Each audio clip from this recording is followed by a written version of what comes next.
Mbaniriza mu program nze nga bwendaba olunaku olwaleero tutambudde mwaka nno gutambulira nno ddala leero enaku z'omwezi 20 omwezi guno ogw'ekkumi omwaka ogwa 2024 program eno ekutuukako butereevu lwa Sunday era n'ogifuna ne ku lunaku olwa balaza ekiro mu matumbi budde abasinga kummwe mugirabira eyo mwebale kubanga mulaba mwabatulaba mu budde buno era abawuliriza ku Impact FM Radio Rasta Mayinja mwenna tubaaniriza mwebale kubanga mutulaba era mulimu n'abagigoberera ku mikutu gyaffe ejja Facebook saako ne ku mutimbagano gaggadde ogwa www.imc.ug mwebale kutweyungako tuteredde okwongerayo ensonga ze twatandika wano ez'obusamize ze tukyayogerako era n'olwali tugenda kubanga tuziggusa waliwo obubaka obwasigala bwe tugenda okuyitamu mangu ate otulyoke twongereyo omulamwa gwaffe ogw'omusamize omutegeerera ku ki era abakulu bano mbasaba babeere bambulukufu bulungi olwaleero nga basomesa batubuulire omusamize kwe bamulabira bw'abanga atali mu madiini gaabwe kale mu madiini amalala bw'aba gyali omusamize bamutugambe bajja kubanga batugamba saidi eno chairman yateredde dda kamera ke muntu nuzeemu kubanga bansaba nti bwe tubambanjula baagala okulaba chairman omukono baguteekereko waggulu abakulaba neyanziza oyo chairman omulangira Kaaya musajja Museveni Side songa atadiriddwa mu masekati awo Haji Lubowa mbadde sinamugamba kutubuuza naye Haji Lubowa oyo yatugamba ku Sunday ewedde nti Allah ye Ssaabasamize era akyakinywereddeko Allah ye Ssaabasamize adiriddwa Imaamu w'Essanga ono nno ye Ochali district card owa tobangako bali bakuwayiriza sibanga ko district card yali akikiridde district card ne bamwe ku ejuba ya district card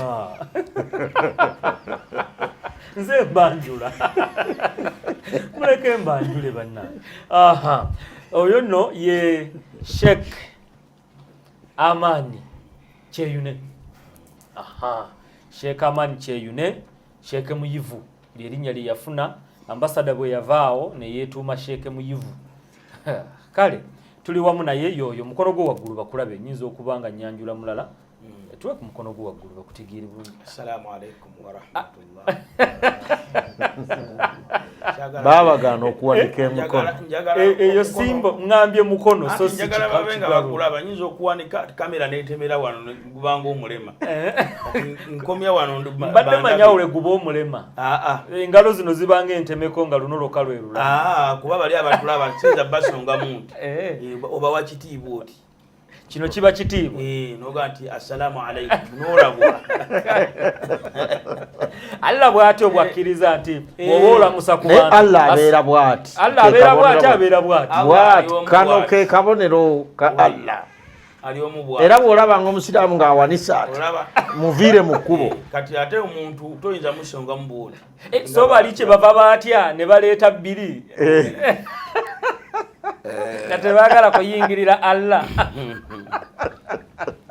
saidi eno kale saidi eno tulina era bade bagezaako n'okulizolovinga ab'obubiri baleese essimu kati kukuba simu ate nno seeno eseereza balina eyabo kali akatooki nga kagundi kakasheeka amaanyi kabalage saidi eno ndine Sheikh Zisabusolo Sejjange Kaddugala ni mama Safia ne Bukenya Eliya Zisabusolo party kamera ke mumpe Sheikh bamulabe neyanziza owazukuli atoyogera nze ndi kwanjula mu masekati oyo ye Musamize omupunguufu ono Musamize luli lwakuba waliwo kyeyali tamanyi nali nkimanyi babo bali bantwala kati kiki wali tomanyi omutendesi n'omutende wali nali kaya ye yakuyamba bali bantwala kanti ndegwe kaya yakuyamba nnyo kate kalimu kange nkolera lwakuba okwogera okwamu kabutendesi butendesi senkulu mandu mulimu kutendeka okay so Omusamize naawe kati okinywezero kiyimiriddeko nti batendeka butendeke wawa tulimba nti Omusamize buzaale anti wali lubaale aba ayina bibamugamba nti bobanga okutta omuzukulu kati ayinza okwogera obulungi kuba yali wano ku jjembe ngalimu ejjembe lubuwa ngalimu suppressinga yamutendeka abalubaale namugamba nti era n'omala omutuuza wano aba n'abasajja tomugobangako omusajja okwo kwe kutendeka ebyennyanja omuzukulu obukirizanga n'abirya okitegedde omuzukulu tomugobangako embizi kubanga embizi oluusi abanga azirunda olwala ayinza okujanga basaagala mbizi wano nomugamba omuzukulu kino gwe mulimu gwe mutwane ku kiyumba nomugamba nti kino notendeka bali embizi gwe mulimu gw'omuzukulu omulimu gw'okubatendeka kulya lubaale kyaganye anti lubaale bw'aba abeeri abajja nga abiri alina byatayagala kati bimugamba nti waayo kino nti omuzukulu okimulekanga bwabala tebagala bakazi mulimu batayagala bakazi lubaale nga yaganye agagana abakazi kati gwe n'otendeka omwana ayagala abakazi nomugamba nti omuzukulu omulekanga ne bbaawo ono kati kubwa omutendesi ne lubaale ani asinga amaanyi anti nange mbaako jjajja muwanga sinze mbaawo asembayo wali ye mulokole ye mulokole mulumba mulutali gwoyagala okukimuyita toli mulutali yogera gesekuwulira oye mulumba fenna tuteredde kale nyina wano message emu oba bbiri kansooke ziyitewo mukadde waffe makolo tawabya ani ono akukedde mbadde sinala kusoma message awabya ki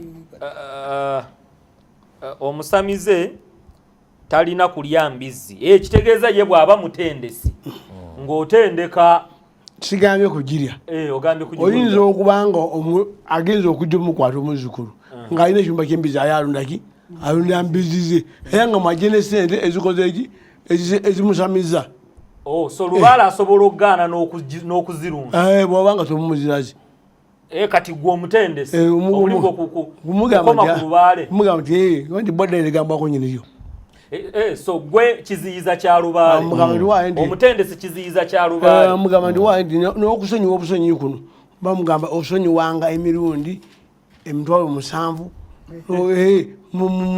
lubaale 7 munafu bulijjo bwatyo anti mukambwe nnyo bw'otomuyigiriza tasobola kuba mukambwe olina kyompadde kati nga tutandika program lubaale bulijjo munafu n'okutuuka awo nti omuntu amuziyiza asobola okujjanga tokola kino emmundu n'ebwatuka lubaale adduka bw'obeerawo gwaliko obeerawo kakati lubaale bw'abanga ddala lubaale wama kyeyamaani kaaya bwadduka ng'essasi likubye oyo sisobola nakwewuunya hajiruba wanadduka sheeka amaani nadduka ng'essasi likubye obanze n'enziruka oba mu lugobo siina kyentyamu naye lubaale bw'oyita katonda wo katonda wa lubaale ate n'amasasi olaba lubaale olaba buli kyaki yabapasita weeri ne banakuŋŋaanya sente ennyingi emundu zibaawo tewali buzibu naye tugamba essasi bwe likuba bo bwe badduka nze ndowoozamu tetusobola ffenna kukyewuunya oba abadde mumufute essasi likubye naddukanaye wembu ne Allah yaddusenge essasi likubye olaba wa Isirayiri azikola n'okuzikola gye yadduse ebikombe kibye ku njula nze bampa obuyinza ku diamond kujigoba kale gobe sasi ogoba ne region gobe sasi kali ngalize naye sasa ate diamond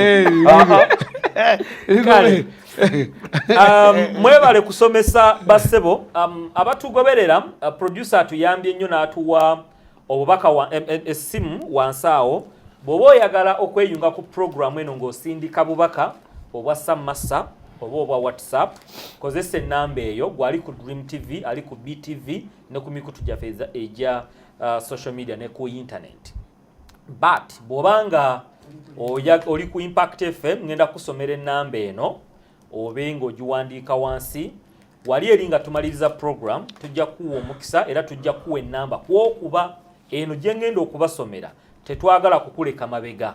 You can join the discussion ng'otusindikira obubaka obwa WhatsApp oba obwa SMS ku note 7871255 togikubako eyo si yakubako era essimu ez'okukubako nja kubanga nzibawa nga tumaliriza program eyo osindika bubaka bwa message ndooza kirikiriya oba WhatsApp oba SMS kale omu ku buno bwatutuukako mwebale kusomesa bassebo mwebalire ddala gwabuuza ayinza okuba nga tannatuuka nti naye omukatuli kyannyonnyodde bulungi nnyo naye njagala okumubuuza nti abaganda we baba nga basamira nga n'ekigendererwa ekyo okuwona endwadde n'ebizibu era ne ziwona kati oyo sitaani omukatuli kyajja kukisanga nga kigumu nnyo kiki kyogamba ekikulu okuza ki chairman atusomera ebikolwa by'abatume 19 23 bw'aba amanyiiwo atunnyonnyole abo nabo basamize 13 19 ebikolwa by'abatume 19 23 mpaka 27 nti oba nnyonnyole nti abo abaliwo nabo basamize ndowooza ogira osomawo kati gwe kwa tunagamba osome ate obudde buyinza okutambula. Mwebale kuweereza bannange. Phrase bakatonda b'amawanga simply means those who can only be understood by people of only one language. Bakatonda b'amawanga. So any god who has any one language definitely obwo busamize.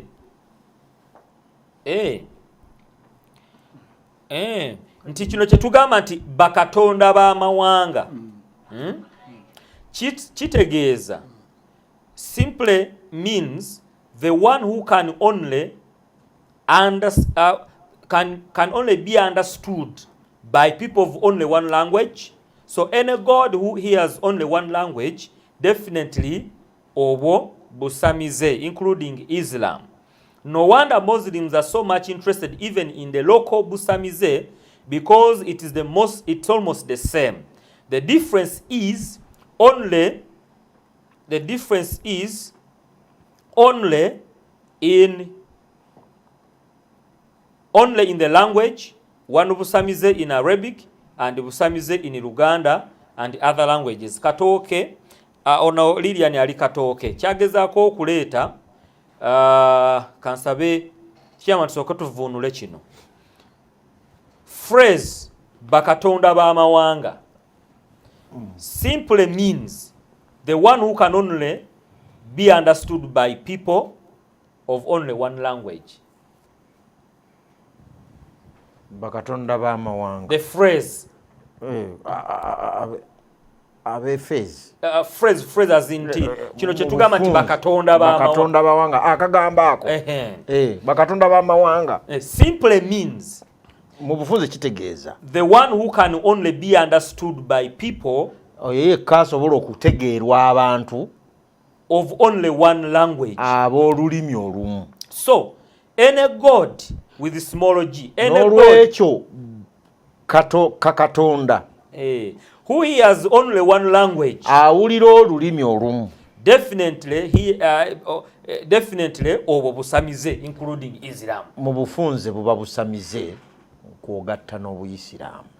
nti Katonda w'Abayisiraamu awulira lulimi lumu lwokka bw'atyo bw'agambye ono bw'agamba naye bo bayinza otubuulira omusabirako mu lulimi endala n'okola swala mu lulimi olulala oba tekisoboka muli basatu omunayiswa yali gweyagala okiddamu basaalirako mu lulimi olulala audhu billahi mina shaitani rajim bismillahi rahmani rahim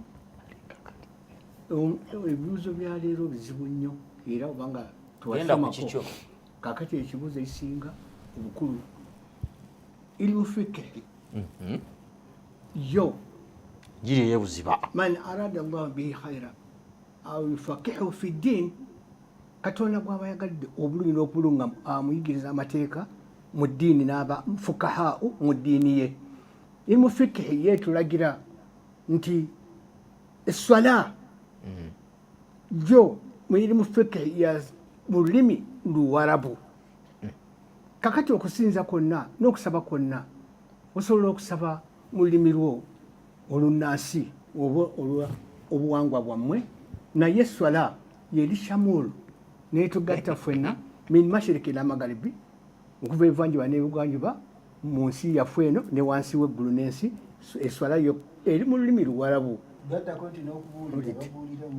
kati ebigambo byonna ebisigadde oba kuyimba oba byonna luganda lulukwala lulango luchina yogera naye esswala ekyagenderamu mu fikihi nze kati ndi Sheikh Abdul Kadir Muyanja lisabusolo sejjange ngenze China kiwulidde kati nasaaza ntya abasiraamu abachina kyovola nti bwetuuka China Allahu akbar ate nga n'omuchina amanya Allahu akbar olidde solati subhi rakatani lillahi ta'ala bonna bakimanyi solati subhi rakatani lillahi ta'ala kiba kitugatta ffenna ne kiba shamulu ne kiba nga kibuna wonna fi dunia mu nsi mundu ekyo sebo eswala olulimi era ekintu emukitakabonako nnyo sigamba nti olwali lutandise oku kyajja dda yadde nga lutya ne raji eri waggulu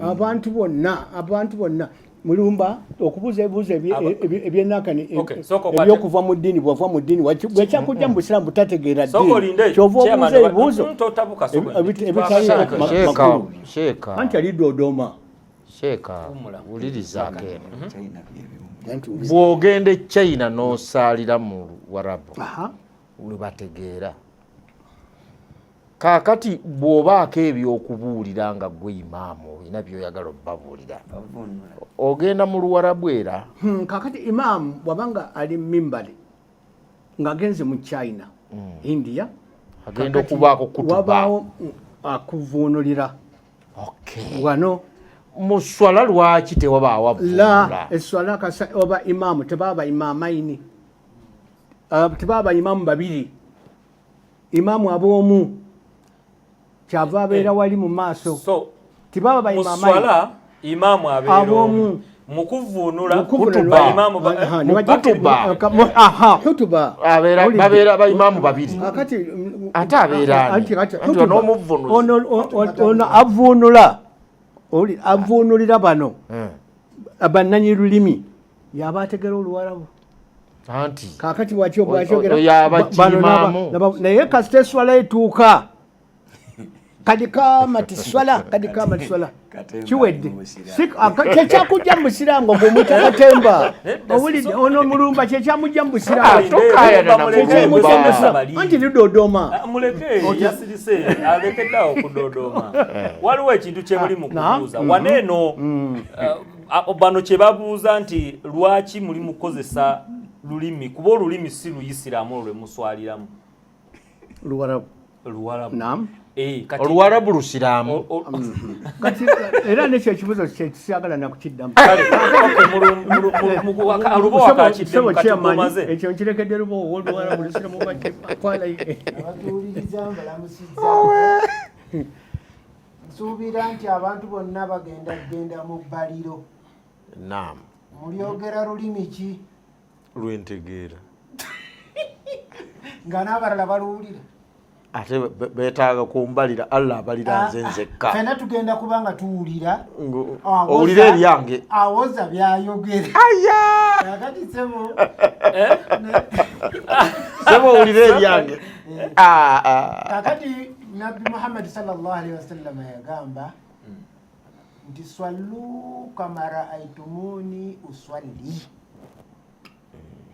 musale nga bwe mundabye nsaala yali agamba bawarabu kati ate yali wabawarabu yagamba ye wansi yonna kati naffe yatutwalira kati bwe yagamba nti swallu kama raaitumuni uswalli musaale nga bwe mundabye nsaala kati oyagala tusaale mu lulimi ki wamulabako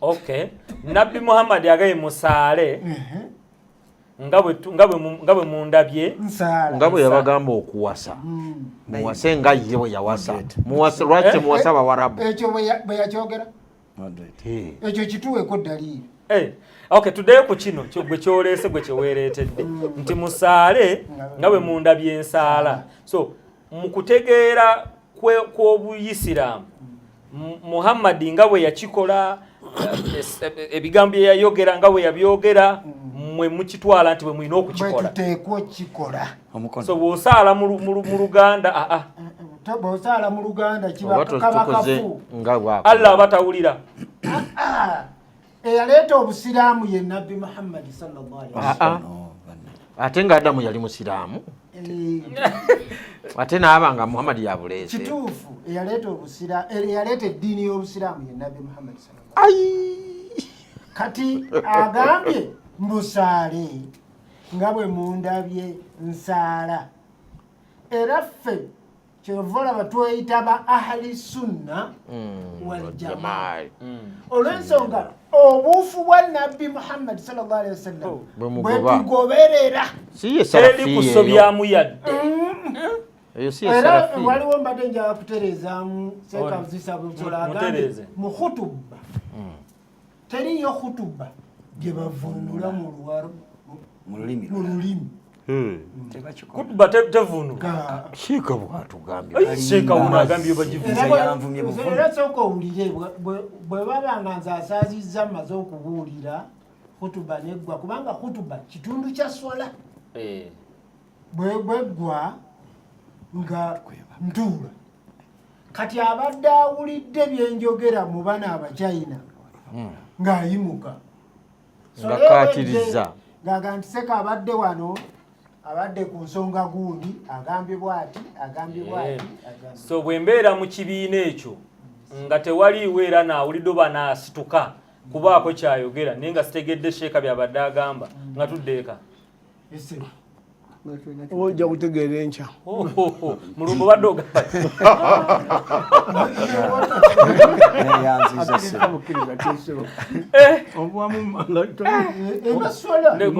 mulumba gisaawe gyo tugende mu maaso neyanziza ssebo neyanzeeke olwa puroguramu yaffe eno ennungi nze nga bwe ndaba mu bye nnaakawulira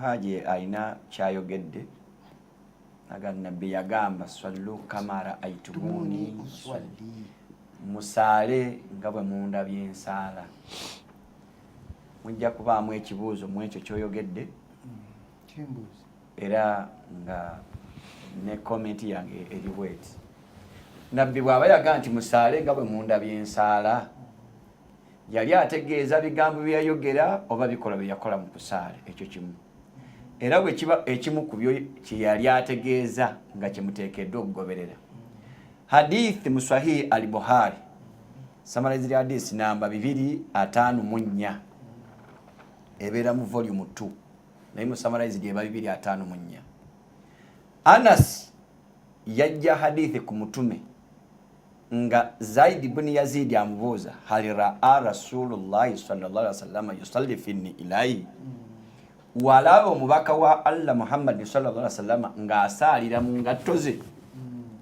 kala naam teyazijjangamu yazisalirangamu bw'aba yagamba musaale nga bwe mundabye ensaale zammwe ani yabalagiro zijjamu neyanziza nnyo ssebo neyanzeege ebintu bibiri ebikwatagana ku saala nabbi Muhammad ayinalo ya saala n'agatta eswala eya dhuhuri n'agigatta neya asiri siwe kiriseka kakati ono alimu kati bw'aba yagatta waliwo nabbi Muhammad lwe yasalira mu ngatto ate nabbi yalina obugatto bwe obw'omunda obugonda bwali bwa buliba zengatto ezo zebagamba zeyasaliramu so siziri nedda mwami moderator asaba omwagana anti olimba takiwakanyiza takunyonyola kyekituufu atalimba ki basobola bwe babanga mu lutalo nga basalira mu ngatto nanti mwami moderator kubanga bavundamanga mu ttaka nganya omusiraamu bw'otoleeta kiwandiiko mulimba olw'ensonga Haji agamba waliwo lwe yasaliranga mu ngatto olinayo ko yazijjiramu ewalala mpa hadisi kubanze nanzi yange kanjikuwe nga maliriza kino nabbi Muhammad sallallahu alaihi wasallam nga tolimba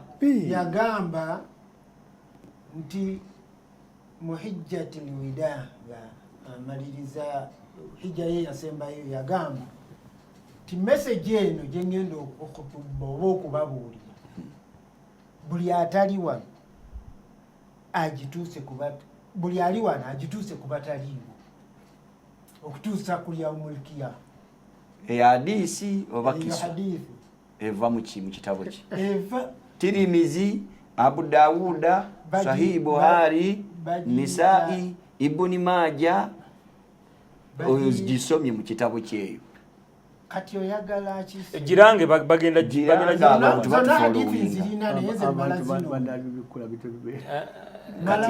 kati olwoli ginoonya gireze so eyo gireke so kyendi mukuwulira mulumba kyaleeta ne Haji kyali mu kunnyonnyola muli mu kutulaga nti waliwo mmwe bwe muba musaala kati engatto muzijjamu mulumba ye agamba mzadisi gendese gwe nga bw'ogambye nti waliwo olunaku Muhammad lwe yasaala ng'ali mu biraato ng'ataddemu ebintu gwali kikozeeko nange nali nkikozeeko so ekitegeeza salira maiti nzi ekyo kirala swala ya maiti so ekitegeeza nzikizibwa kitegeeza omusiraamu akkirizibwa omutuufu ajjamu engatto osalira maiti naye waliwo lwenzisaliramu so nzikirizibwa ogenda mu muzigiti nga ndi musiraamu nensaalira mu ngatto tekisoboka ate nga nabbi yakikolako nabbi obugatto bwe yayingiza masigidi n'abusaliramu bwe bugatto bwamaliba lindako buyingira mu ngatto endala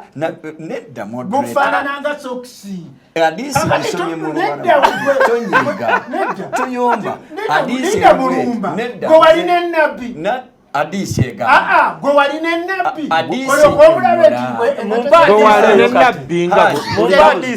hadisi moderator sababu eti waliwo engatto ze bayita hufu ne wabeerawo ze bayita ni ilahi Haji yawula hufu ne ni ilahi nabbi yasalira muziriwa kuba z'oyogera baziyita hufu naye zino baziyita shoes ni ilahi kati ate gwe obadde ogamba ze bayita shoes ate nze nalaba kiwandiiko kati mumpe ekiwandiiko kati ngenda kuleeta bwino ulindako mumpe ekiwandiiko kati lindako nabbi Muhammad sallallahu alaihi tutegeere engatto za nabbi Muhammad zeyasaaliramu ngenda kulaga na nabbi Muhammad sallallahu alaihi wasallam hadithi gendeeta ng'afuluma masigidi ng'abuuza bwe yayisituka n'agamba engatto zange ziru ekitegeeza zirimu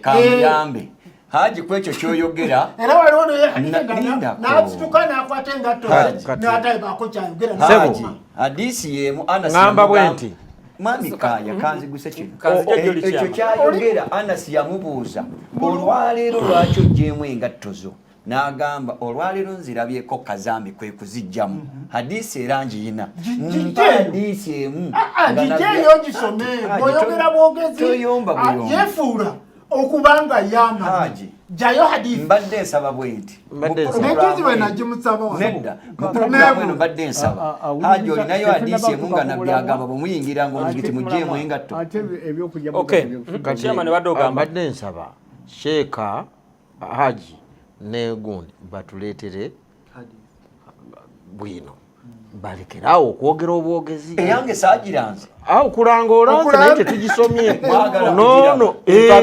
twagala tulabe kati tukole obweyamu wiiki ejja eyange ngireeta agambye nti ezize nga nabbi alagira oba hajirwa oyo yange ngireeta kati kale ginoonye omukono gwo gubadde waggulu nze yange ndeeta kitabo moderator atenderezebwa Katonda Allah subhanahu wa ta'ala mukomye okutulimba yatonda omuntu mutaka n'amwawula ku bitonde byonna ekisinga okwewuunyisa mazagasambatuka Allah yatuwa ebintu bibiri abantu wa ilimu tuwuliziganye bannange okumanya n'okutegeera tusaba Allah atukuumire ebyengero ebyo bibiri nga tumanyi ate nga tutegeera aleme kutufuula abategeera naye nga tetumanyi ate aleme kutufuula bamanyi nga situtegeera.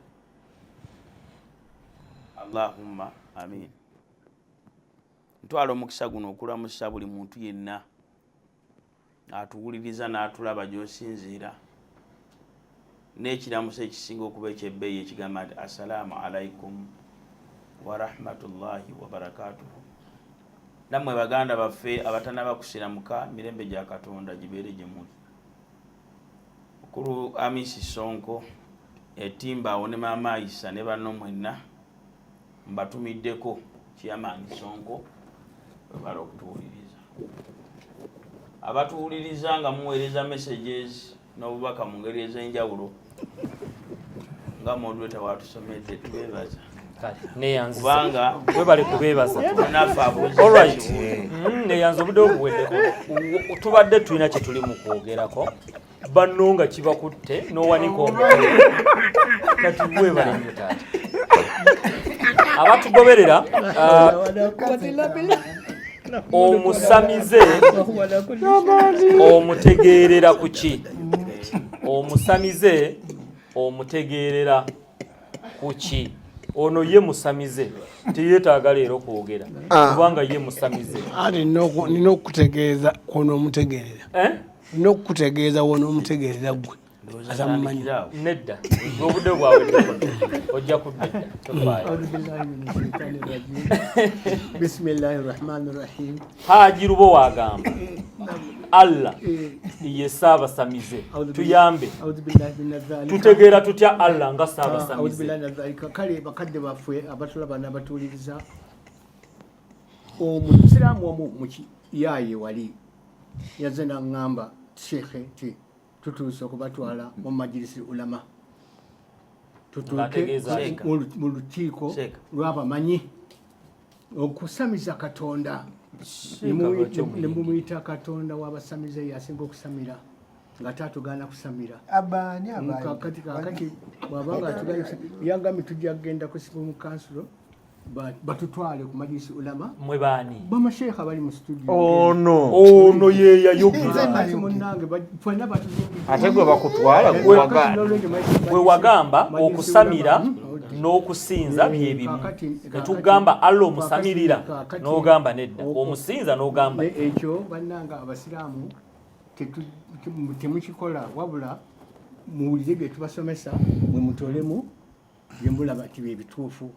naye nabagamba dda nti okusamira nkiddemu gwakati gwakusatu omuntu omulabira ku ki? Omusamize omutegeerera kusosa omusamize omusamize kw'olabira omusamize nakibagamba dda nembagamba nti bw'olaba ng'omuntu bamubbula mu mmandwa ya Lubowa omanya oyo aba musamize aba ewaabwe Masudal omusingi gwabwe gye basibuka so wabasibuka wa Lubowa waliwo era bw'olaba nga oli bamuyise Bishop Mulamba naye nga yeddungu ng'omanya nti wali abasamize abanya ogusabo gye guli ogwabwe obudde gwe guli gwakika odde wamala omanya bw'obalaba abo ng'omanya mabda entandikwa yaabwe eri omusanji gwabwe muyanja muyanja nyanja oli si ennyanja so mu bufunze Sheikh ogamba so mu bufunze Sheikh ogamba nti omusamize ekisooka omutegeerera kulinnya entandikwa yaabwe eri obujja obuva n'obuddo surayini mugiyita surayini Surayini essabo lyabwe sirayini waliyo sirayini waliyo surayini yaabwe eyo evaamu emmandwa ya muwanga so omutegeerera kulinnya ekyokubiri kakati wabanga ye talina nga butwawulidde ono yagamba nti alina essabo ate alina n'omuzikiti asaaza oyo ye samutegedde bulungi naye yali musiraamu yaga nti musiraamu alina Sheikh Adamu kati nga bukyali nakirako mu kkanisa y'abakristaayo omukebezi bamukolaki bwe yamala okukebera mu kereziya manya mu kkanisa kati bamusanga eka ate ali mu ssabo n'agamba ye bwe tumala okukebera eno mu kyaki tumala okusaaza eno ng'ate tugenda eri kakati eno bw'abanga akebedde ate n'adda mu ssabo n'ate era n'akebera nga yemukristaayo omu okulagula nakwo banne mujja kukitwala bakadde baffe okulagula okusamira okuloga okusera ebintu byonna ebyo biggwa mu kkowa eryo lyakubanga mubadde musamira nemuvaamu ate okulagula ekibayita omulogo omulaguzi omukebezi owamugo tugamba oye bonna abo basamize byonna birungo bikola busamize byonna byegatta nkuba nti osobola okumanya so mu bufunze bagamba nti gundi oli mulogo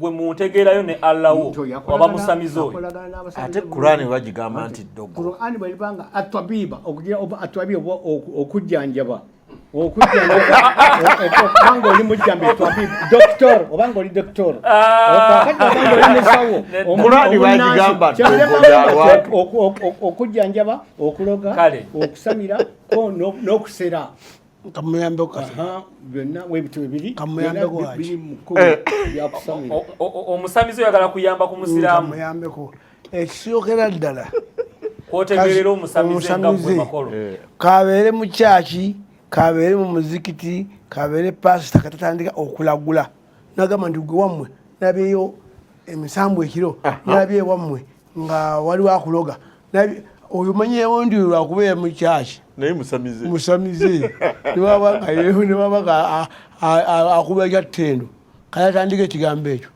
kubanga ate bwabeera mu muzikiti oba oli ow'ekyaki tumulabye nti nono wangaze no kayingo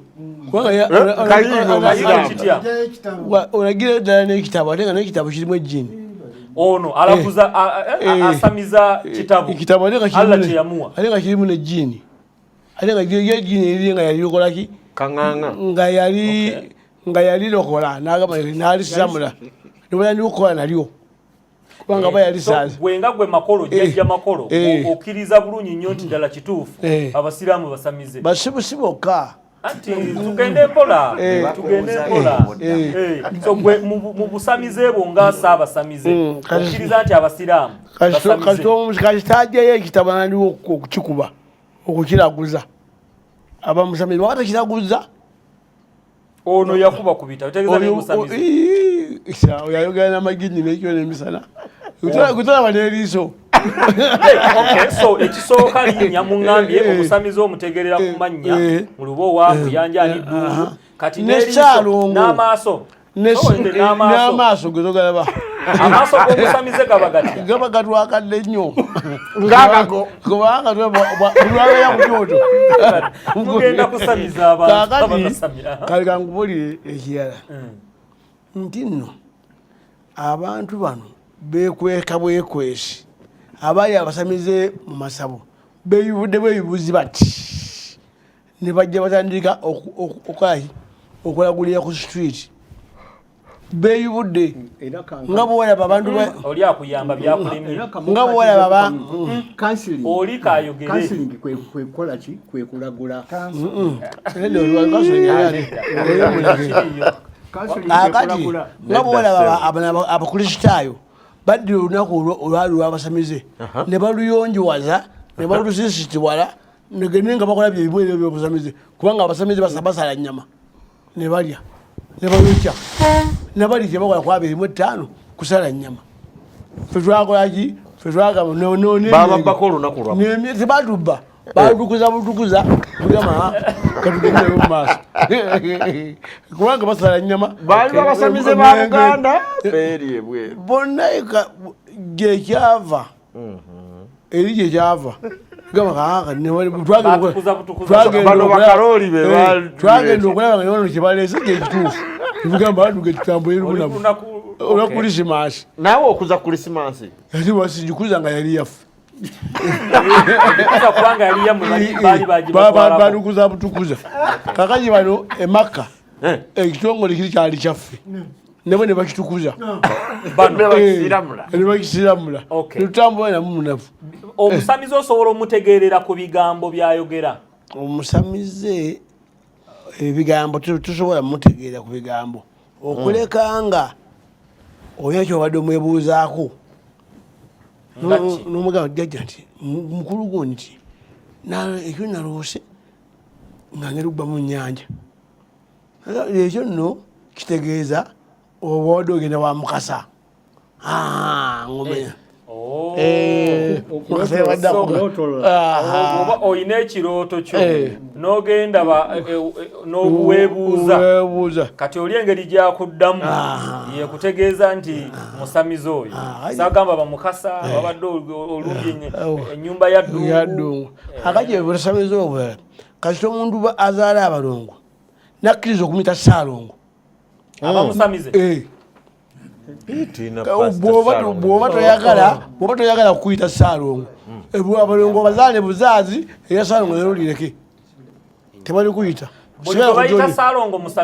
bwe busamize obutandikira ddala ku balongo egemaanyi akasingeeza okutandikirwako nga ye Ssaalongo abamusamize wanaaba agira bugezi kugirawo kakazi akazigo. Mulangira Kaya muyina basaalongo mu Buseveni side mwebali basamize nedda basamira erinnya lyejjeko asigaye nga yenga yemugerwa kati muyina basaalongo mu kanisa zammwe ez'abalokole basamize basamize erinnya lyejjeko eryabasamize lyejjeko erinnya Ssaalongo katujje ekyo mu kkubo erinnya Ssaalongo lyabasamize lya Allah oba lyabasamize lyabusamize. Sebo kanjogere kino mu Buganda abaana bonna babaalula era balina omukolo gwe bakola ogw'okwalula abaana bwe kituuka ku kuzaala abalongo naye lw'okuba bo banjawulo ne babamala bakola omukolo ogw'okusiriwala ogw'okusiriwala n'ogw'okubamala n'ogw'okwalula gwa kisamize. Kakati okutuuma ate tekuliiko ekyo. Omuntu bw'azaala omwana omu mu Buganda ffe tulaba abannomu bw'azaala abiri nti oyo wanjawulo ekigambo Ssaalongo so ate bw'azaala abasatu tebagira nnyo taba Ssaalongo bw'agenda mu bana eyo gye bamutuumira Ssebaana. Kakati lindako gwe lindako ono abeera bubeezi identity kumwawula ku Haaji azadde akamu ng'ono agenze e Makka golooza nno kya busiraamu nnyo okubeera Haaji nedda agenze e Makka gwe tuyita nga dureeva avuga emmotoka ogende Makka kya busiraamu naye ekya Haaji kya busiraamu. Nabbi yagamba nti abo bagenyi ba Allah abagenyi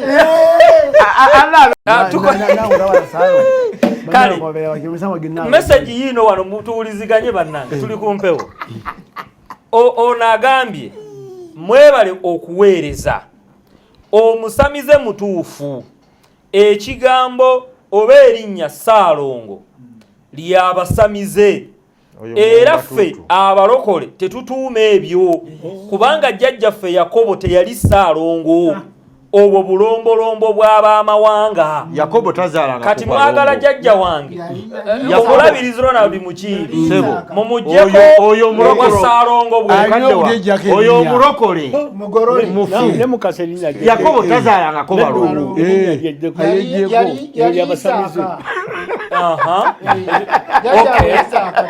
Isaaka ono musoose mutereeza nti Isaaka ye yazaala omusiraamu atereeza omulokole which is okay katubuuza abaloko Isaaka ono yali Ssaalongo Isaaka mu Buganda tumutulimuwa bw'aba alijjeko ng'aliganye so tiwali buzibu Abaganda takiriza okulimuyita waliyo abazungu bayita Ssaalongo nga bamuyita Ssaalongo gy'owoka buusi gw'omuyita oba yeyita tekitiwa kyasinga n'okwagala yeyita so erinnya Ssaalongo yeyitira ku CBS twagala kumanya so kitegeeza nti erinnya Ssaalongo ly'Abaganda eritegeeza ababiri siri abasamize litegeeza babiri anti kati mutandise okumbuzaabuza tutereere njagala kutegeera erinnya Ssaalongo kati kankuwe ly'Abaganda lya Bayibuli ly'abasamize ly'abaki gikino ntereeza eggwanga 1 erinnya Ssaalongo liri ambiguous lirina amakulu ga mirundi ebiri oba esatu 1 mu Buganda ate wokka Ssaalongo George Walker Bush ono gwaleese tuwaayiriza muwaayirize tiye Ssaalongo kuba yazaala ababiri naye yensibuko anti wuliriza Ssaalongo asooka ye kabaka Zemandwa ayitibwa Ssaalongo si Mandwa Zemandwa kabaka nga tannajja Emandwa zonna tuziyita Ssaalongo anti n'emmandwa baziyita Ssaalongo n'azadde ababiri naye ayitibwa Ssaalongo ng'aki ono azadde ababiri ng'akitugende ku buvo bw'erinnya lino Ssaalongo lisibukawa Ssaalongo kyekitiibwa ekiweebwa omusajja azadde ababiri Ssaalongo era kisobola kuweebwa kabaka kitiibwa ekiweebwa omusajja ng'alina kyakoze nga ekyamaanyi kuwabulamu omukulu ono anti waliyo Bassaalongo nga ba7 alina obbawuliriza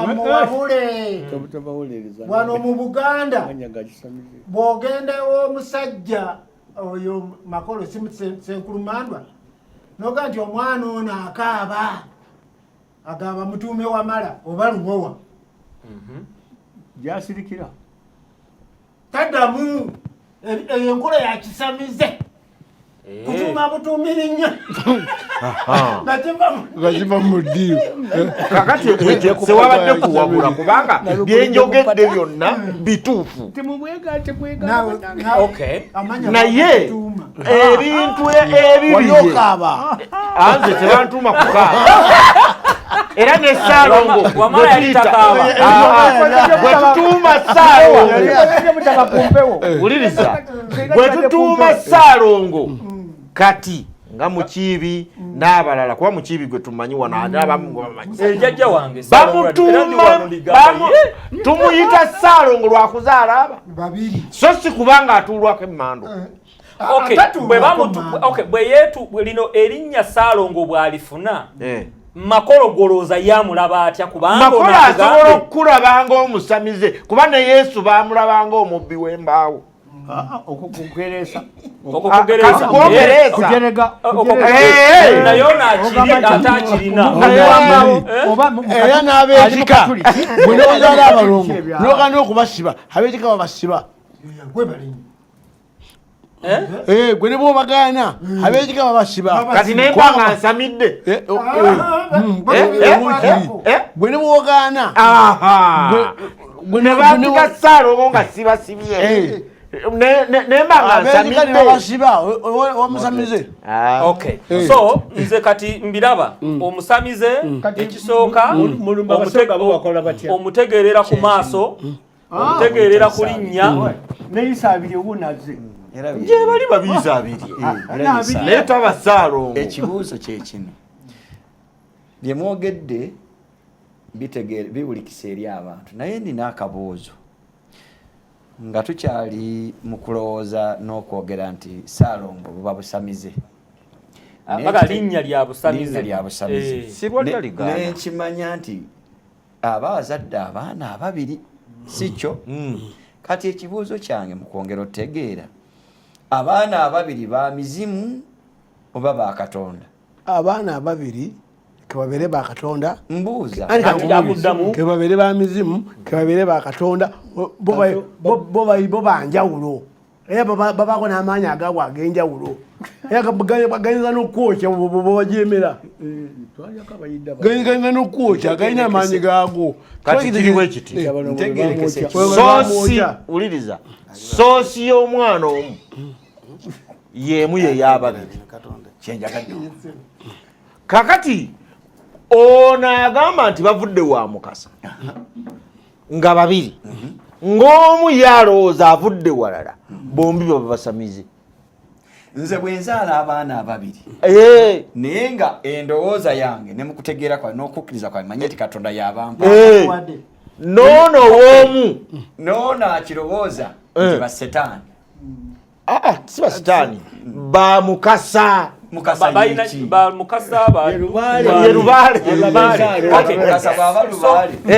ali ku lwa Katonda. Awo wendi kaakati nze nzadde abaana bange babiri mu baana ababiri bakuyisenga abajje wa Mukasa naye bakuyise Ssaalongo anti tokkiriza linnya lya Ssaalongo.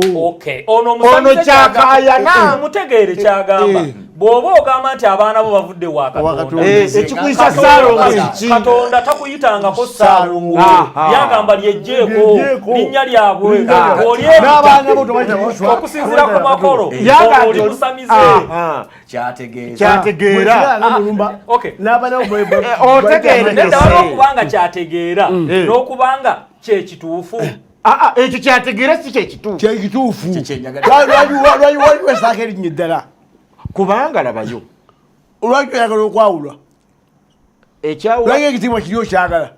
sinze nkyagala bakimpita buyisi anti nga bagamba kyejjeeko ne bwemba kyejjeeko era bagamba yakyejjako naye Ssaalongo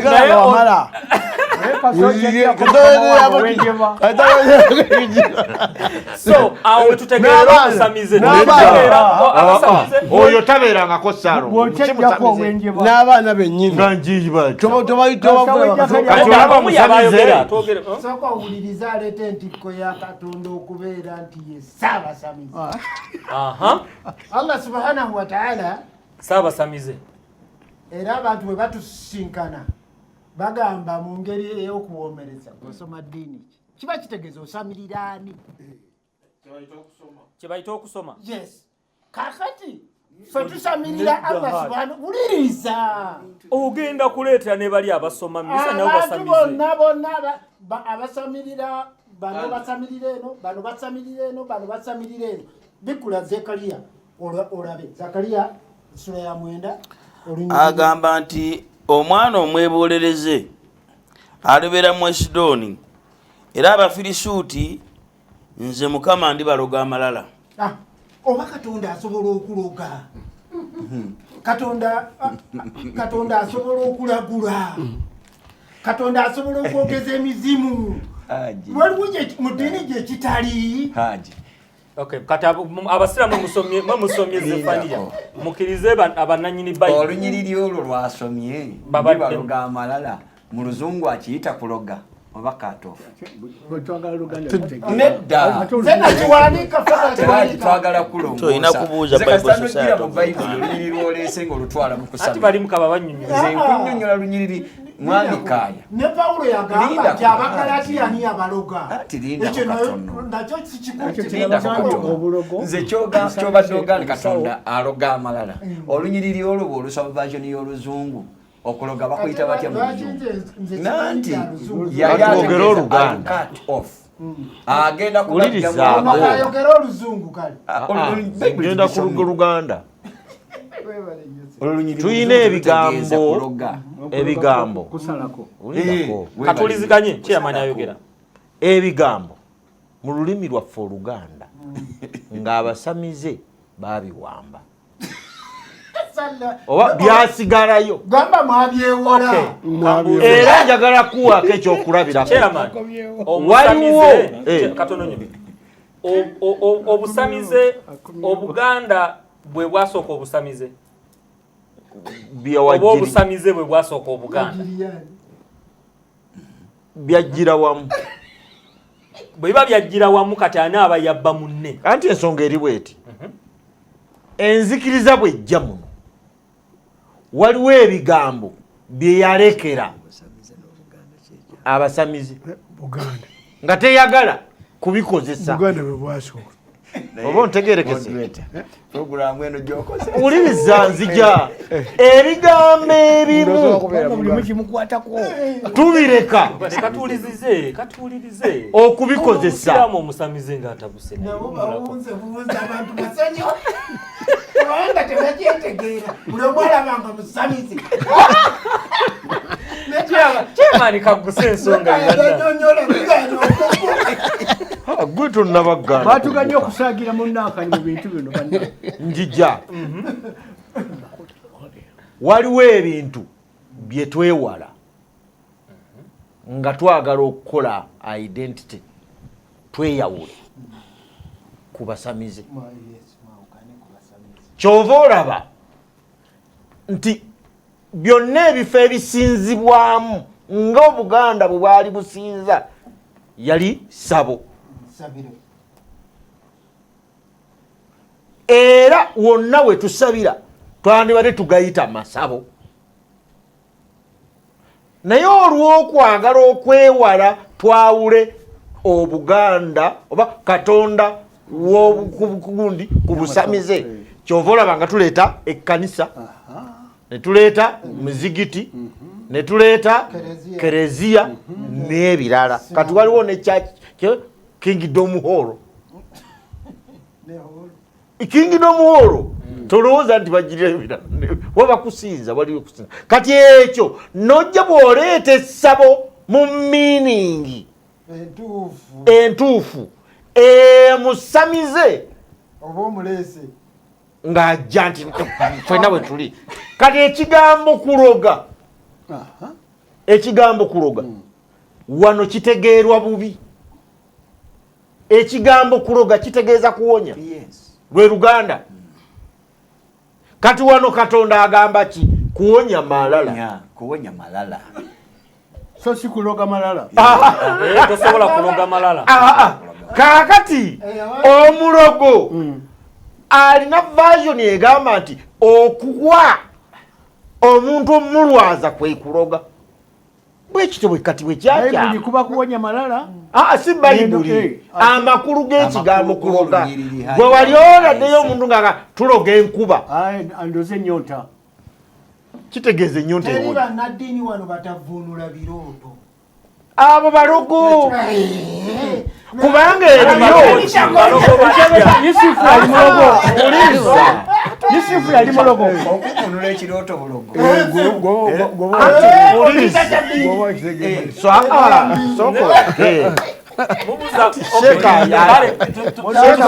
ayingira tumulirekawo owesanga omusamize omutegeerera kuki neyanziza nnyo ng'emikono egy'emirundi esatu mbadde sijja kuwakanya naye nga njagadde nkole enyongereza naye nga sinagenda maaso sebo moduleta nkusaba obudde buba nga tebukutwalaganya nnyo bwe mba ntandise okwogera togaa nti kati komaawo toli ku mulamwa natereera okugamba ntikomaawo obuyinza mbuyina omusamize omulabira kuki omusamize omutegeerera kuki Katonda atugamba mu Qur'ani mu sura ya 9 eyitibwa Suratul Hujurat aya namba 13 A'udhu billahi minash shaitanir rajim Katonda agamba ya ayyuhalladhina amanu abange mu abakkiriza inna khalaqnakum min dhakari wa untha. Min dhakari wa untha. Nabatonda emiteeka ebiri abasajja n'abakazi.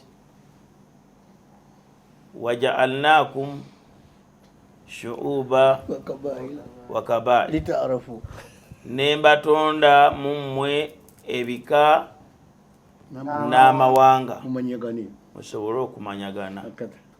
Mukumaliriza Katonda agambaga nti inna akramakum inda Allah atkakum. Abasinga ebbeeyi n'ekitiibwa abasinga okutya Katonda. Okusookera ddala erinnya Ssaalongo si linnya lya busamize. Olw'obujulizi bwendeese mu Qur'an, Katonda yali asobola ffenna okutufuula Abayisirayiri. Kubanga Yesu nga Mukaya ne mulumba yemukkiriza mu Isirayiri era ebitabo bitugamba ffenna yali asobola okuva ku Yesu ensi yonna n'atufuula Abayisirayiri. Era ensi yonna Katonda yali asobola otufuula Abawarabu kufa abagoberezi ba Nabbi Muhammad. Naye agamba khalakinakum abantu nabatonda abasajja n'abakazi waja'alnakum shu'uba wa kabair. Nembatonda ebika n'amawanga busobole okumanyagana. Kyovula ffenna tuli wano mawanga ganjawulo. Oli musumba oli asomesa Kiyira akugambye waabwe Ssaalongo bamuyita Isaabirye ate Naalongo ne bamuyita Naabirye. Kakati bw'ogamba nti amanya Lubowa, Ddungu, Mukasa, Wamala gakisamize oba totegeera Qur'an. Era babuzi bwe tulina omusajja omusanga nga musajja musumba naye ng'amanya ge gonna akugamba Peter Michael. Ne weebuuza byeyogera ti Allah yali asobola okufuula Omumerika. Era amanya gaffe tugasigaze nga tugakyusizza.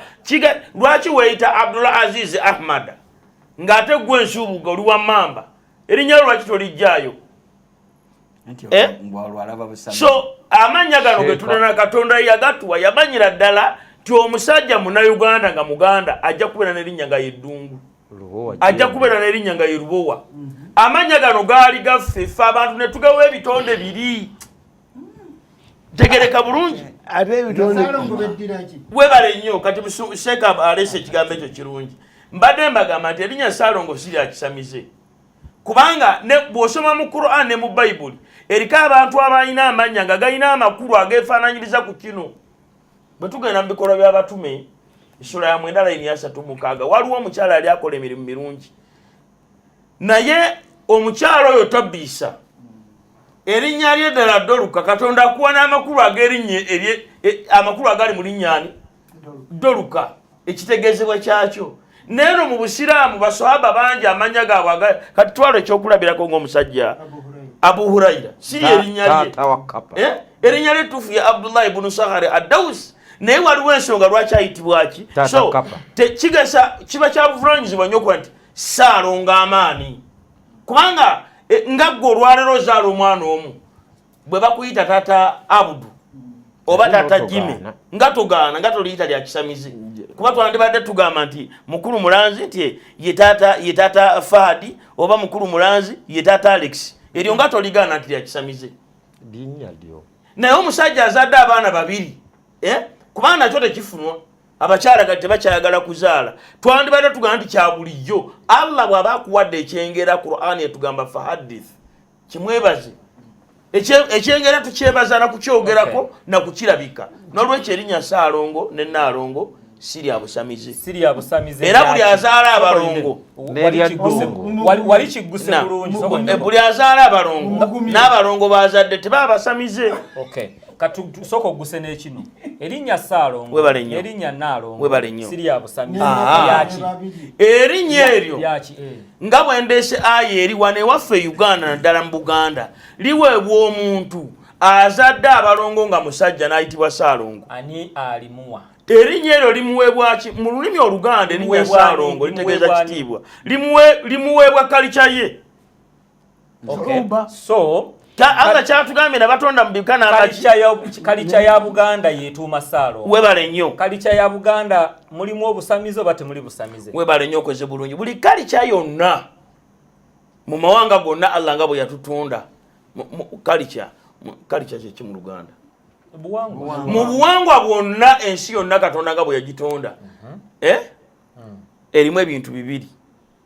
Allah ayogera mu surati Taghabun ya 64 aya ya 2. Allah agamba billahi minash shaitanir rajim. Bismillahir rahmanir rahim. Ogitusheko. Gitugintukireko. Kubabwe 64 aya ya 2. Billahi minash shaitanir rajim. Agamba bwati. Agamba walladhi khalaqa lakum فمنكم كافر ومنكم مؤمن والله بما تعملون بصير. الله gamba yeyoyo Allah eyabatonda mwenna kali kyazizo nozirabye Sheikh kyokka mumwe mulimu abakafiri abasamira. Tekyagwawo bugu. So Allah yabatonda abakafiri bana abasamira. Bwato yakiteekateeka Allah. Kati makolo yinzo ganti Allah si yamutonda. Sinde okay. Webale. Kyava bera saba. Kakati Allah subhanahu wa ta'ala bwamala okubeera nga yabatonda. Era mumwe mulimu abakkiriza abasiraamu ne Katonda alaba ebyo byonna bye mukola. Kyova olaba mukulu moderator anyimirira wano ku radio. Bw'osanga kana magezi nga wana ddala abasumba. N'abasiraamu abamu bw'osanga ng'omuntu ng'asamira kati nga makolo tomuvuma. Musamize musiriku gw'olina ebintu ebi ekisooka kwebaza Allah. Omugamba Allah nkwebaza okuntonda nga ndi musiraamu ndi mukkiriza nga sisamira ng'oli. Ekyokubiri ky'olina okukola kumusaba n'omugamba Allah nkusaba nze n'abantu bange oleme tuteeka mu katego. Oyo omusajja yandiyagadde okunywa omwenge nga bw'omulaba yakyagala. Okay. So abantu bano ababiri tuddeyo wali kulinnya erya Saalongo mu kali kyene eya Buganda. Bani abasooka okutuuma erinnya Saalongo? Abasooka okutuuma erinnya Saalongo Allah subhanahu wa ta'ala kennyini yasookera ddala okukiwa omuntu. Bikula Qur'ani sura ya 2 surati al-Bakara. Tandikira ku aya ojja kutandikira ku aya ya 3. Mpawo tutukewo mangu tulabe. Kubanga Allah bw'amala okutonda Adamu n'azaala abaana babiri. Allah agamba wa idh qala rabbuka lil malaikati in ja'ilu fil ardi khalifa. Tushewo katwamsome ya 3. Katonda bw'amala okutonda Adamu alayhi salam agamba billahi minash shaitanir rajim aya 3 esura ya 2. وَعَلَّمَ آدَمَ الْأَسْمَاءَ كُلَّهَا ثُمَّ عَرَضَهُمْ عَلَى الْمَلَائِكَةِ. Katonda n'ayigiriza Adamu amanya g'ebintu byonna. Gwolowooza okumanya nti eno nyanyagize, ono Saalongo, ono mulema. Olowooza byatandikira Kabaka Mutebi. Mu lulimi ki? Mu nnimi zonna ng'oli waga nti waba bamuyita Isa abirye ojja kusaba erinnya eddala nga oyinza okulaba erinnya nga Maiko Eriya Bambogo baani wa allama Adama al asma'u kullaha. Katonda n'ayigiriza okuva ku Adamu n'omwana w'omuntu erinnya lya buli kintu kyonna. Wano tuli Kampala naye bwe tufuluma ebweru moderator nsonga ku mutino ga ekyo kibira eryo paapaali ogwo munazi. Tulaba mannya. Ongambye nti Saalongo kitiibwa. Bigatte mpulire. Bigatte mpulire. Adamu yatuuma ekitiibwa. Adamu yatuuma ekitiibwa Saalongo. Mulira. Uliriza moderator. Ne mungase waya leo. Adamu ogambye amanya. Ebintu byonna.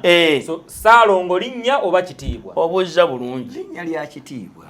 Bwe mba mpandiika ebbaluwa, wuliriza moderator, nga mpandiika ebbaluwa kungulu nga njagala kuteekako, mmanya nti zino ebbaluwa 3 z'abasumba. Naye wulira bwe mpandiika Dr. Presiding Apostle Dr. Joseph Serwadda. Eryo lyerinnya. Erilwa. Ulira erinnya gyeraga. Dokita linnya. Ani kugamba erinnya anti gwombuuzizza. Dokita. Era bwe ntuukana nga dokita n'amulaba, Apostle n'amulaba, bw'omala n'ombuuza nti oyogera kwani obaako ekizibu. Ekitegeeza mu lulimi. So mwe mwaddira ekitiibwa ne mukifuula erinnya. Moderator mu lulimi erinnya lisobola okuba ekitiibwa. Mu lulimi. Kati oyinza okuba n'omukono. Webale nnyo. Oyinza okuba n'omukolo. N'obuuza nti omukolo guno ogenda gukola nti naye RDC anaabaawo. Mugenyi ky'omukulu. Noga mugenyi omukulu ajja okubeerawo nti mufuti wa Uganda. Ate nga toyogedde manyi. Nga toyogedde linnya. Oyina okusooka okuteekako w'ekibuli. Webale nnyo. You get a point? So mwaddira ebitiibwa. Siffe twaddira. Bino byankusomera bya aya za Qur'ani. Siffe twaddira. Yaddira ekitiibwa. Kwegamba ye bw'alaba ekitiibwa n'erinnya Allah alaba nga birina kuba byebimu. Katonda yakola omwana. Allah agamba mu Qur'ani nti walakad karramna bani Adam. Katonda yasukkulumya omuntu. Omuntu tebamwe alina ekisolo nakyo era bwe kiri. Kubanga ffe mu kyalo oyinza ogamba omwana nti tugenda kulya nkoko, omwana n'akubuuza taata empanga nti ye, emyufu nti ye. Era omuganga agenda mu kayumba oleete empanga emyufu. Tegereka bulungi. Kati Allah yatonda amanya erinnya ly'omuntu lisobola okuba n'ekitiibwa. Kati enkuba ebadde egirawo nyingira mu studio nkubidde ekkaaya ne mubuuza nti moderator atuuse. Nga kitaddeko nti Mulanzi Robert olaba erinnya bwe ligendana n'eki. Ye n'akuddamu ati. Nangamba nti waali. Ng'akyogedde. N'olwekyo sebo moderator nga maliriza. Kamalirize na kano. Amanya gafa ag'ebika. Bannange tugasigaze. Tubeere nago. N'ag'obuwangwa tubeere nago. Obuwangwa bwa Buganda bukkiriziganya era njagala okwebaza Apostle Serwadda. Bukkiriziganya bulungi nnyo okuyungagana n'obuwangwa kubanga abantu abasinga naddala bali mu ddiini mutukola bubi. Bwe mulowooza nti okuyungagana n'obuwangwa buba busamize era nebaza Dr. Serwadda buli wempulira ng'ayogera ku Bwakabaka bwa Buganda atunuulira ddala n'alaba ekintu ekigenda mu maaso ekiyinza okukulaakulana endiga eziri mu kisibo kya Mukama. N'olwekyo buli muntu yenna alowooza nti Saalongo linnya lya kisamize. Bali abasamize ebintu byaffe ebyo Katonda babitwala. Abasamiza ebintu byaffe byonna ebya Katonda babitwala. Emwanyi enfumbe kabakuyambe. Sheikh Maza ayagala kutangaza. Suuba wa kabaila. Ebika n'amawanga. Ebika n'amawanga buli kika n'amawanga balimu obulombo n'ennono yabyo zaabyo.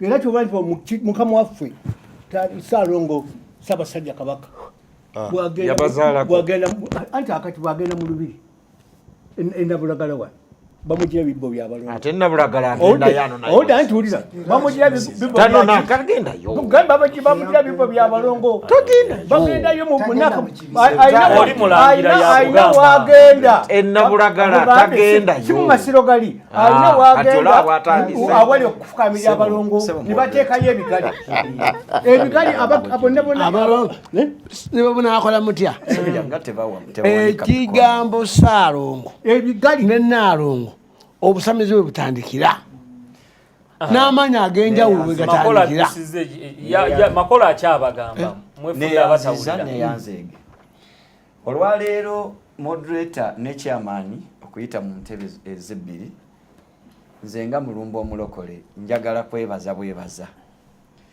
nabadde n'ekibuzo kye nabuuzizza nembanga avubiddwa naye mwami Kaayo ono n'amaani bankoze bulungi mbadde nga atamanyi nnyo bya Buganda naye nga ngezaako okumanya nti yadde sibimanyi nnyo naye mmanyi nti abalongo tebaba ba mizimu naye mbuuza ekibuuzo ne banvububa naye kino mukitegeere nti esaawa ey'oku kisenge ne bweba yaggwamu eryanda nga yafa waliwo lwebala ekituufu kati amaani newankubadde nga bulijjo ayogera birala olwaleero ayogeddeko ekituufu kati mukwate mu ngalo andiko wala nja mukwata nga tuli kunywa kachai enyiriri zasomesezza mu Quran Bible yazogera dda Adumanze mbadde kalambidde okumanya kwali ya majini nawe samize twakulese n'oyogera omuntu bw'ayogera kwali ya majini bino ebintu tujja kulabika bulabisi mu kamera nti gundi alabike ng'ayogera nsobodde mumwogera nsirika oba bino wammaa musoke mujjemu kwali ya majini mukimanyi nti obusamize buzze nga bubuukira ebintu Katonda bye yateekateeka n'abiteekawo ne bubuukira ne bubiwamba era ne bagamba nti bya busamize ekyokulabirako bwe mbanga ntunuulidde Bayibuli eno luberyeberye essula 2 amaani mpa ku matu essula 2 olunya olw'19 ngenda kusoma ennyiriri 3 zokka nze nve ku mpewo lugamba bwe luti Mukama n'akola n'ettaka buli nsolo ey'omu nsiko na buli ekibuuka waggulu n'abireetera omuntu okulaba bw'anaabiyita n'omuntu buli kye yayita erinnya ly'ekitonde eryo ly'erinnya ly'ekintu ekyo kitegeeza nti Katonda yawa enkizo omuntu okuba n'obuyinza obutuuma ekintu kyonna erinnya Katonda nakkiriza mubadde mukimanyi nti Katonda tatuumangako kintu kye bayita chapati naye ate bw'obba chapati Katonda akuvunaana olw'okubba chapati ekyo tuyinza okukiikiriza naye Katonda talina bwe yatonda n'agamba nti ntonze chapati kye bayita chapati tobbanga chapati tobbanga ne chapati kyennyini nga teyakyogera naye moderator waffe bw'obba kye bayita chapati Katonda omanyi ng'akuvunaana olw'obubbi bwa chapati gy'ataatuuma nanti olw'okubanga yawa omuntu obuyinza obutuuma ebintu amannya nagana amanya getuwulira Saalongo ne tukayana Wamala ne tukayana Ulobowa ne tukayana tugana Busamize kubanga omuntu Katonda yamuwa obuyinza okutuuma ekintu kyonna erinnya Katonda n'akikkiriza kati bwe ndaba ng'oli yazadde ababiri oli naga nti okumuyita Saalongo kya Busamize Katonda ayogera mu Zabuli essula ya 8 mu 7 olunyiri lwa 6 Bayibuli negamba bw'eti Mukama alibala bw'aliwandiika amawanga nti gundi wazaalirwa omwo kati kaya bw'abanga musajja Muganda mu Buganda balina engeri gye bayita amannya okwawula Omuganda ku Musoga nabaga nti ebusoga azadde abalongo tebamuyita Saalongo bamuyita Isaabiri bw'abeera omukazi bamuyita Naabiri kubanga bwe buwangwa bwayo bamuyise bwe bati okumwawula ku Muganda bamuyise Naabiri okumwawula ku Munyolo simanyi Bunyankola azadde ababiri bamuyita batya kaakati ekyo tekitegeeza nti olwasamidde naye ndowooza olaba mwami moderator kino kikwawula ku ggwanga lino ku liri Mukama alibala bw'aliwandiika amawanga naga nti gundi wazaalirwa Zabuli 8:7 kati nze kaayo okumuyita Wamala nze nga Yisa Mulumba siraba Musamize ndaba Muganda ayawukanye ku Musoga kati makolo ye bw'amuyita Wamala yalaba jjawe Musamize alaba Musamize kakangubulanga kanyongera olunyiri luno sebo mwami moderator maliza Ezekiel essula ya 26 olunyiri lwa 3 lugamba bwe luti kizze mu kiraatu kyakyo kubanga mu nsi mwe wazaalirwa ne mu kifo mwe watonderwa mwendi kusalirira omusango kati Katonda buli omu we yazaalirwa ne we yatonderwa amanyiiwo nze bwe mbanga ndi Musoga kanzikiriza ebyekisoga bitambula bitya nti nze bampise Mulumba kubanga ebusoga gye bali kati kinjawudde ku Muteeso ekyo tekindaga nti okubeera Mulumba yadde engeri y'omusamize gwe bayita Mulumba kitegeeza ndi Musamize no sebo ngira nkoma abapentekooti omulimu gwabwe kuwakana omulimu gw'abapentekooti Omusamize tomutegeerera ku linnya nga Saalongo bikolwa tegeerera ku bikolwa njagala genda wakaya ate nayogera kubanga bw'osoma Baleevi 17 zisabe kyeyamaani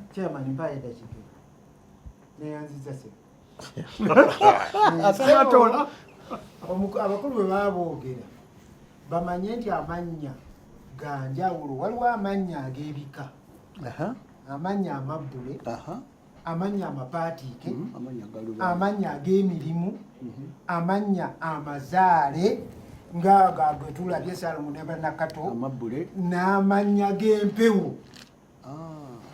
Empewo zirina amannya gaazo ssebo era tegaba na ga miziro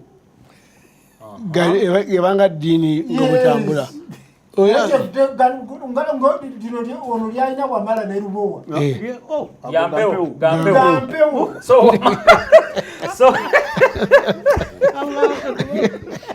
Omazemu ekibu. So katulina empewo oliko empewo tetumanyi lwaki Lubowa mpewo ne Wamala mpewo. Kati empewo Wamala yegenda okwogera Ddungu Mukasa Mayanja empewo. Kale katuulirize empewo Wamala ng'eyogera nga Haji bw'agambye. Kakati omuntu bw'akkiriza empewo okwogera abamusamize ti empewo zoogera abamusamize kuba ziba zimujjako kungwa. Naye ebigambo bino bisangibwa nnyo mu kitabo kino ekya Matayo ssuula zibeera ontegeeza Musamize kw'omutegeerera. Ssuula 4 olunyiriri lugamba bwe ruti olw'omusanvu. Yesu n'amugamba nti kyawandiikibwa nti tokemanga Mukama Katonda wo. Olw'omunaana ate Setaani n'amutwala ku lusozi oluwanvu ennyo n'amulaga ensi z'abakabaka bonna abali mu nsi n'ekitiibwa kyazo. N'amugamba nti ebyo byonna n'abikuwa bw'onoovunnama n'onsinza. Buli lw'ovunnama okusinza ekitali Katonda kye kabonero akalaga nti oyo musamize, kuba Setaani kyayagala kyava akireetera mu muti, mu ndiga. Nayina omusajja ng'ali ku ndiga musiraamu naye ng'endiga eri gikubeko olabe nga asinzizza endiga mu kifo kyani kya Katonda. Musajja ajeyo omwana emmondo ng'akubye embwaye. Kaakati makolo kyatulaga adda ku linnya ery'omuntu lisinzibwe okusinga Katonda nga Ddungu, Wamala, Lubowa ne Sheeka. makolo yabireeta Sheeka wuuno akugambye gwe bw'obeera ne Wamala, Ddungu, Lubowa owedde era yatutya abalabanga bwalinnya tusinga ne Allah anti yakkiriza agamba ono mmwe musinga Allah kubanga tuli mpewo kyagamba. So sokoleke oli budde bwange oli budde bwange kati lindako bajja kuwakadde ng'omaze omuwaayiriza ajja kweki sinnamuwaayiriza ajja kwerwanako. N'olwekyo ebigambo byonna bagamba nti abantu mubalabira ku bikolwa byabwe. So simanya gaabwe Simanya waliwo mayanja gwe mmanyi tasamiranga nako naye nga bamuyita mayanja. ate abazadde be baali era ekyomuzadde Balubowa ono agamba nti mmwe Balubowa Bawamala mwewaggula omusingi era makola yekyalwanirira situgaana mwami mulange nze neewaggula ku kika ekyaffe ku Buganda ku nsonga y'obusamize ndi mwewaguzi kati bagamba bw'oba weewagudde baddiza ebyabwe era erinnya lya Isa lyejjeeko oliwasaamu mwami gundi kiba bwe kiti uliriza omubbi bw'abeera n'ekintu ng'abadde nakyo ng'akibbye katugambe oba essimu y'omulanze eyo n'engibba n'embeera naye emyaka 10 ono gwe bazadde mu myaka 10 alabanga essimu yaani yange nenga wagibba omutima gumanyi nti oli mubbi naye lwe bazuula nga lyoli omwana ono akaayana n'ebikya nebimukola ki nebimwereega ng'amanyi bambi kati n'abasamize we bali amannya galuba gano ge bayita agalubala agawamala balowooza nti gaabwe kubanga baazaalibwa bwe gali neddawo we okitulidde olidde gaabweri n'olwekyo njagala abategeeze eggwanga buli ggwanga lirina katusomeyo ko wano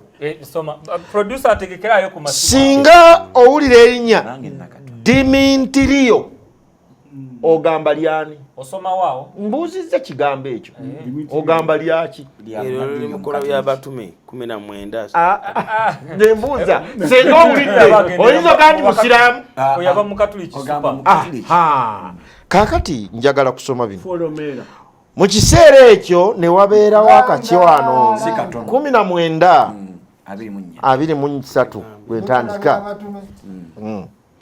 mu kiseera ekyo ne wabaawo akacwano si katono olw'ekkubo kubanga omuntu erinnya lye Demetiriyo omuweesi wa ffeeza omuweesi wa ffeeza eyakolanga obusabo obwa ffeeza obwa Atemi ono Katonda nno yakolanga essabo anti wuliriza n'afuniranga abaweesi amagoba si matono n'akuŋŋaanya abo abaakolanga emirimu egyo n'agamba nti abasajja mumanyi nti omulimu ogwo obugagga bwaffe mwe buva mu kusamira mu basabo gaabwe nyengayo mulaba era muwulira nga si mu Efeso mwokka naye ne mu Asiya yonna Pawulo oyo asenzesenze era akyusizza ekibiina ekinene ng'agamba nti bakolebwa na mikono si bakatonda abakolebwa n'emikono awo naani eyabakolanga Dimitiyo yaweesanga bajjajja noono agenda wali ekatwe mu ngungundi wali n'agula bajjajja embugo n'obuntuntu bwati n'otya ebyo byonna ebikolebwa n'emikono si bakatonda biri byambalo oyenakola ebyo atukoberafm katukoye dakiika nga 5 ku 7 tukuwulize tukubire ku noti 2 985 985 ne noti 783 bw'obanga oli ku Impact FM kozesa ennamba ezo zonna kweziri tuziguddewo producer kaaba tuwe tubawulire tuli kwogera ku Omusamize Omutegerera ku ki tutandise naawe Wanji ziba malo musanvu Lwasa Mayinja Halo Wanji sebo ono yogera ne Kasada Timothy kabanyongere ku ddoboozi wano. Ekibuuzo kye njagala baseeka batuwabulemu. Baba no. Bakuwabule batya? Ekibuuzo kyange kiri nti obusamize tubutegeera ku kiki njagala okumanya kuba bitubuuzaabuza amanya ge baleese nti olugo wasimanyani batulaga obusamize kiki. Njabimumenyeramu wano twabisengesa okukuba ebivuga, okwogera n'abafu, okuloga oba okukolima okukuba ebivuga. Abasamize bakuba ebivuga nnyo. Kale katujje wangi mwebale kutuweereza. yeyogera tukuwulira. Mwebale kutuweereza. Kale yogera. Amanya nze apashimana Joel Omutume. Nsinzidde wano e Uganda. Wafunula ebirooto. Producer mpo omulala baliwo abalikiriya abali mu kuba. Rasa mayinja lowooza akuba ave ku TV addagidowooza erya TV. Wangi nze dukalise enjagala Isa Mulumba atangaazeemu ku Isaabiri, erinnya ya Isaabiri lya bwa Katonda oba lya bwa Sitaani, njagala atangaazeemu awo. Kale bakutangaze abasoga basitaani ajja kiddamu. Kale bampoyo omulala producer Isaabiri lya bwa Katonda oba lya Sitaani. Giteeke ku kifuba. Bakulu mujja bali kuweereza. Kale Dr. waliwo ali ku line kansooke malono. Kati munne mbadde ngamba tumuuliza amakona kubanga byayogera byonna byaddala byerere kubanga ye ebyo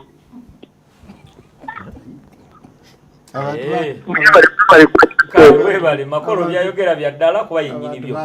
Kale wangi Dr. sokwendeko producer okumpa oyo kansooke mpulire Dr.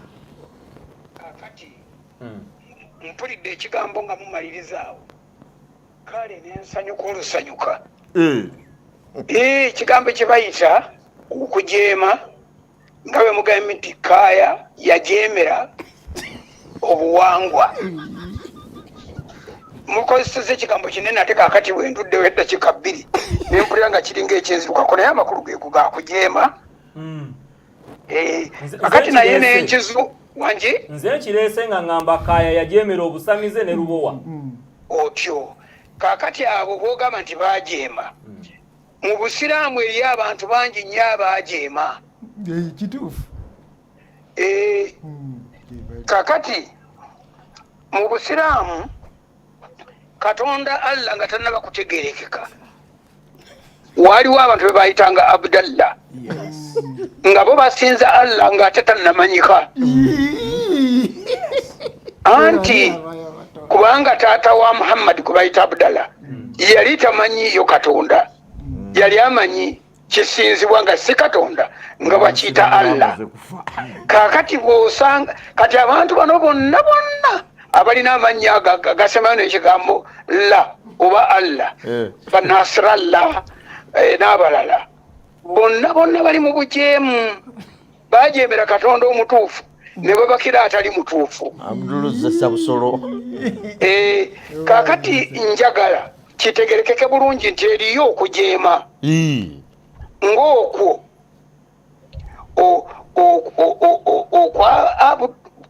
Budala oyo yajeema n'asinza ebirala ng'ate mutabani we tannaleeta Busiraamu. Kati n'olwekyo waliwo akantu akatannaba kunnyonnyoka. Allah yali tamanyiddwa, yali aleetebwa buleetebwa, bano baali basinza kitali Katonda, kiki ekyo ekiriwo nga Allah tannamanyika ate nga wali abamusinza. Kuba kikulu nnyo ekyo, ffe eno kitutawaanya. Kati olw'okuba kitutawaanya mutuyambeku bano Bakaaya bawamala balubowa bo tubategedde nti baagendera bugendereza okujeemera Katonda yenna yali afuga mu Buganda wano badungu n'abalala kasita baagasigaza amannya naye nga bamuwakanya bali mu bujeemu nkikkiriza ate bali abali eri nga tebajeemulukuka bo muboogerako ki kiŋŋamba mbulako nno katono okubagamba nti ebula eddakiika nga 2 babongereyo 2 naye bannaye mutudde mu ekibuuzo ekyo abantu bano abaasinze ekintu ekyengerigeri nga tekidaba kusimbibwa bakijjawa mwebale Sheke mazzi. Kakati sebo dokta wange. Ani atajja kiso. Ono sheke mazzi. Kakati sebo dokta wange. Kakati sebo dokta wange. Okusamira. Okiraba? Kakati balubale. Bebachi bebanabbi babaganda ngabanabbi bachi Katonda necho damochi macho okyulya sebo kakati amanya gano gebabatuma wamalakaya lubowa zempewo era lebo ayisande kote zempewo fetwazuzalera kakati tebali bamulutadi siba mulutadi ono mulutadi buyava mu busiramu zana zivaako akwongedde eddakiika ziri 2 zokka. Sebo dokita nkwebazizza nnyo okunyweza ensonga yange nti eddiini zonna busamizi.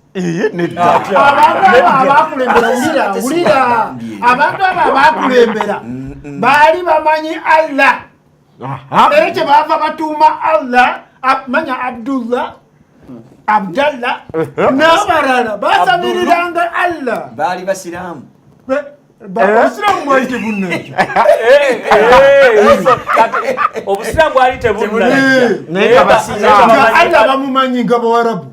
Nga basinza kituufu. Nga Allah bamumanyi. Kati baali basinza kituufu. Katonda baali bamumanyi. Era kyebavanga bagamba abaana baabwe nga bazadde nti ono lubowa ye Abdallah. Mwami moderator batereze ekya dokita bano ba Abdallah yali taata wa Muhammadi okumanya Allah ate nga teyali musiraamu. Ekintu kyenjagala tutangaale dokita ekintu kyenjagala tutangaale nga tonabakuyingira kankole abamusiramu afudde ebitabo bino byonna byolaba bye tusoma dokita kyabuuza byogera Katonda. Bible Dr. Serada gyasoma Katonda bwe yali ayogera ne Musa. Munnyonnyolere wali ndako naawe. Nnyonnyole kyayagala. Anenda sikunyonnyola kyayagala. Bwe yali ayogera ne Musa. Annyonnyola kibuuzo Dr. kyabuuzizza. Bible egamba mu Kuva 6:2 nti awo Katonda n'ayogera ne Musa. N'amugamba nti erinnya lyange nzaani? Nze yakuwa. Mu Qur'ani bwe tusoma mu sura ya 2 aya 14 Katonda agamba nti innani ana Allah.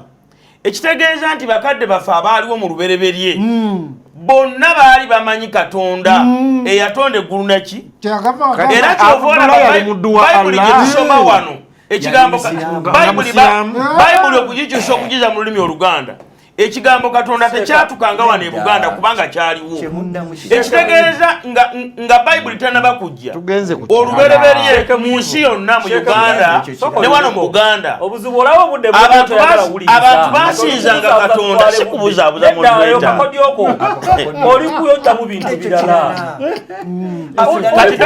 Abdallah eyasira mukama amazano kukyatutegeera yali muduwa Allah. Bayibuli egenda okujja wano tugikyuse tugize mu Luganda awali yakuwa tuteekewo Katonda ekigambo Katonda kyali kizemaani mpuliriza dokita kyabuuziza kirala Abdallah teyali musiraamu kyetumanyi andi tukyogere mu Luganda tukugambye nti Bayibuli okujja wano Qur'ani okujja wano mu Uganda wano mu Buganda tukyuse erinnya yakuwa andi mwogera kusinga nze ndi wa bwino ekigambo Katonda gwoba omunsobolera tereza ebyomuwangwa bitandise omutabula. Sebo mukama waffe wuliriza Katonda yaliwo ng'Abawarabu bamumanyi nga Allah nga bamumanyi nga Allah era kyebava batuuma omwana waabwe Abdullah tyono muddu wa Allah era yali asinza nga kakati wuliriza ebintu olw'okuba nti eddiini y'Obusiraamu baagireeta ku Bawarabu yasangawo ebintu by'Abawarabu ebitu ebirungi n'ebibi kitegeeza erinnya lya Allah lyali lyakusamirira erinnya lyali lyakusamirira Allah